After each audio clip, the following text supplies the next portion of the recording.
कहानी शुरू करने से पहले ही एक विनम्र आग्रह करता हूं कि ठंड में ठिठुरते हर गरीब की हर संभव मदद करना हमारा कर्तव्य है।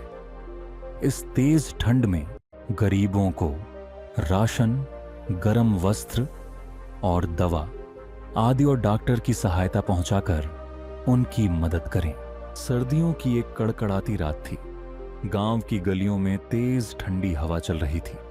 हर ओर सन्नाटा पसरा हुआ था और लोग ठंड से ठिठुरते हुए अपने अपने घरों में दुबके पड़े थे। गांव के छोटे छोटे कच्चे मकानों के चूल्हों से निकलता धुआं यह बता रहा था कि लोग ठंड से बचने के लिए आग जलाने की कोशिश कर रहे हैं। रमेश और गीता, जो इस छोटे से गांव के गरीब मजदूर थे, अपने टूटे फूटे घर में बैठे अपने बच्चे राजा को देख रहे थे। राजा सिर्फ 6 साल का मासूम बच्चा था। घर की हालत इतनी खराब थी कि हर ओर से ठंडी हवा घर के अंदर आ रही थी। गीता ने राजा को अपनी पुरानी साड़ी में लपेटकर ठंड से बचाने की कोशिश की। गीता हर सुबह गांव के ठाकुर साहब के घर सफाई का काम करने जाती थी। ठाकुर साहब एक बड़े जमींदार थे, लेकिन उनका स्वभाव बेहद चिड़चिड़ा था। ठंड इतनी तेज थी कि गीता उस दिन समय पर ठाकुर साहब के घर नहीं पहुंच पाई। जब वह पहुंची तो ठाकुर साहब ने गुस्से में चिल्लाते हुए कहा, क्या यह समय है काम पर आने का? अगर काम नहीं कर सकती तो मत आया करो। गीता ने ठंड और देर होने के लिए माफी मांगी, लेकिन ठाकुर साहब ने उसे और ज्यादा काम दे दिया। दूसरी ओर रमेश गांव के लकड़ी के गोदाम में मजदूरी करता था। उस दिन गोदाम का मालिक ज्यादा लकड़ियां लाने का आदेश देकर खुद आराम से बैठा था, लेकिन रमेश ठंड से कांपता हुआ दिन भर काम करता रहा। शाम तक काम खत्म करने की कोशिश में रमेश इतनी थकावट महसूस कर रहा था कि लकड़ियां घर लाना भूल गया। घर में राजा अकेला था।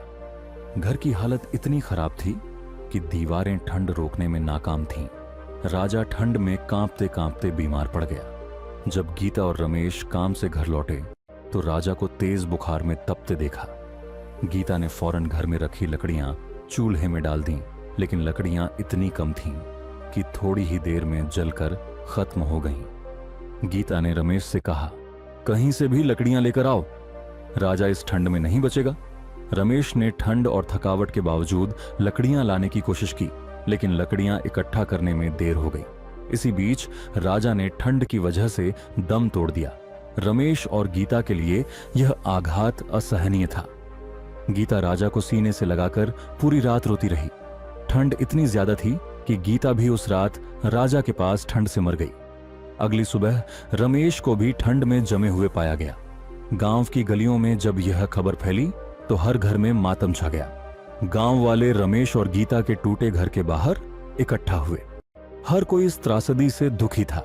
सर्दी ने एक मासूम बच्चे और उसके माता पिता की जान ले ली थी। कड़कड़ाती सर्दियों में गरीबों के लिए जीवन किसी चुनौती से कम नहीं होता।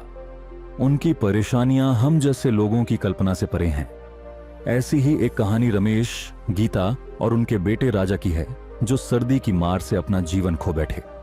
काम के दबाव और गरीबी ने इस परिवार की ठंड से लड़ने की क्षमता छीन ली। गीता को अपने मालिक की डांट और रमेश को दिन भर की मजदूरी के बावजूद न राहत मिली न सम्मान। ठंड केवल मौसम की मार नहीं, बल्कि गरीब परिवारों के लिए जीवन और मृत्यु का सवाल बन जाती है। सर्दी की कड़ी चपेट एक झटके में उनकी खुशियों को छीनकर उन्हें सदा के लिए खत्म कर सकती है। इस कहानी से हमें यह सीखने को मिलता है कि ठंड में गरीबों की मदद करना हमारा कर्तव्य है। उन्हें गर्म कपड़े, लकड़ियां, राशन और भोजन देकर उनकी जिंदगी बचाई जा सकती है। साथ ही अपने कर्मचारियों के प्रति दयालु होना चाहिए। इस सर्दी आइए हम सब जरूरतमंदों के लिए कदम बढ़ाएं और उनके लिए इस ठंडी रातों को थोड़ा गर्म बनाएं, क्योंकि मानवता ही सबसे बड़ा धर्म है।